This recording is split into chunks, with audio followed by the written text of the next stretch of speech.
ইয়াত বিভিন্ন কথা বতৰা ওলাই থাকিব আৰু উৰা বাতৰি বা বিভিন্ন ধৰণৰ বাতৰিৰ পৰা আমি দূৰত থাকিব লাগে আৰু শ্যামকানু মহন্ত অসমত আহিলেও আমি তেওঁক সোধপোছ কৰিব লাগিব, তেওঁক মাতিব লাগিব। গতিকে ই এটা আইন আৰু তদন্তৰ প্ৰক্ৰিয়াৰ মাজেৰে গোটেইটো আগবাঢ়িব।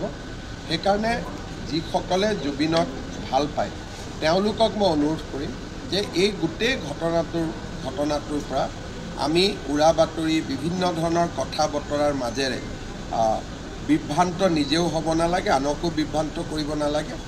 অসম চৰকাৰৰ ওপৰত বিশ্বাস ৰাখক। SITয়ে ভাল কৰি তদন্ত কৰিব আৰু SIT যদি ক'ৰবাত ব্যৰ্থ হয় আমি CBIলৈকে হ'লেও পঠিয়াম। গতিকে আমাৰ দৃষ্টিভংগী স্পষ্ট যে আমি সিদিনাখন কি ঘটনা হৈছিল তাক আমি বিচাৰি উলিয়াম আৰু তাৰ ক্ষেত্ৰত আমি আপোচ নকৰোঁ। কিন্তু উৰা বাতৰি বা বিভিন্ন ধৰণৰ বিভ্ৰান্তিকৰ বাতৰিয়ে সকলোকে এক প্ৰকাৰ ব্যতিব্যস্ত কৰি ৰাখিব, আচল কথাটোত আমি যাব নোৱাৰিম। সেইকাৰণে মই ভাবোঁ যে আমি সকলোৱে কিছুদিন SITক সহযোগ কৰা উচিত আৰু যেতিয়া আমি সকলোৱে অনুভৱ কৰিম যে SITয়ে ভাল কাম কৰিব পৰা নাই তেতিয়া আমি CBIলৈকেও পঠিয়াব পাৰিম। সেইকাৰণে আমি অত্যন্ত ধৈৰ্যৰে সৈতে অপেক্ষা কৰিব লাগে।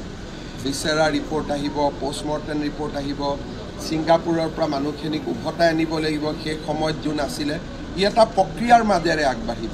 কিন্তু যদি কোনোবাই কয় ইনষ্টেণ্ট জাষ্টিচ লাগিব তেতিয়াহ'লেতো কোৰ্টত আমি ফেইল হৈ যাম, কাৰণ আদালতেতো আৱেগটো নুবুজিব, আদালতে পইণ্ট টু পইণ্ট উত্তৰ বিচাৰিব। সেইকাৰণে আদালতক সন্তুষ্ট কৰিব পৰাকৈ SITয়ে কাম কৰিব লাগিব। আপোনালোক সকলোৱে চৰকাৰক সহযোগিতা কৰক। আমি সকলো জুবিন অনুৰাগী, কোনো বেছি নহয় কোনো কম নহয়। সেইকাৰণে আমাক এটা নিৰ্দিষ্ট গতিত আগবাঢ়ি যাবলৈ সহায় কৰক।